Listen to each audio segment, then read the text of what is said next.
It's time to start the Pam Show. Now, you may notice that I have a World War II Army cap on my head. And while this did come from Patty's closet, it is not the coveted Buck Private's Army cap. So this was Patty's from God knows when, but it definitely wasn't the one we see in the pictures. I know that because Patty had told me, it's a weird story, that she had been watching a late movie one night and she recognized her costume and her hat in a different movie on somebody playing a stewardess. And the reason she knew it was hers was because she had, I don't remember what it was that she told me. It was a little burn, or a little tear or something in the lapel that only she could see, that only she would know. So, unfortunately, even though my hat came from Patty's closet, and I wanted to show it to you because technically it did belong to her, and plus it covers the part of my hair that needs to be dyed, the roots. All right, so today's Pam Show, I'm going to tell you about my celebrity friends, some of them, and how I would get in contact with them if their phone numbers were not in Patty Maxine's phone book. So what I would do is, if they were in Patty's phone book, it was easy. I just called them up and started talking to them, started a conversation. But the ones that I wanted to get to me that Patty did not have the numbers for, this is what I would do. Crazy as it seems now.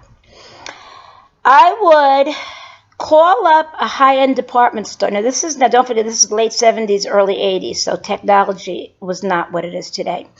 So I'd call up one of the high-end department stores and say I was so-and-so, and I was updating my files. I always knew everybody's addresses, even though I didn't know the celebrities' addresses. I knew the ones that I liked addresses. So I would rattle off the name and the address, and then I would say, well, I'm updating the phone number. What phone number do you have? And do you know 9 times out of 10 they would recite the celebrity's phone number back to me? So I would say, oh, yes, that's the right one, thank you. And then I had Streisand's number, Bet's number. Now, Liza was a little bit different. She was a little bit harder because she lived in New York. And Bloomingdale's was a bit onto this, I guess. So what I did for Liza, when I first met Liza, when I first knew Liza, she had just married Mark Giro. So I realized that Mark must have put a change of a phone number. If you called his old number, he must have had to change a phone number to the new number. Sure enough, he was listed in the New York directory. I dialed his number, it gave a forwarding number, and I dialed the forwarding number, and bing, boom, Liza Minnelli was on the other end of the phone. So that was Liza. Now, the funniest thing is the hardest celebrity phone number to get is the one I'm closest to nowadays. And that would be my friend Christina. Now, Christina, I guess, did not have any credit cards from the high-end stores. So what I had to do with poor Christina is I called up the LA Times.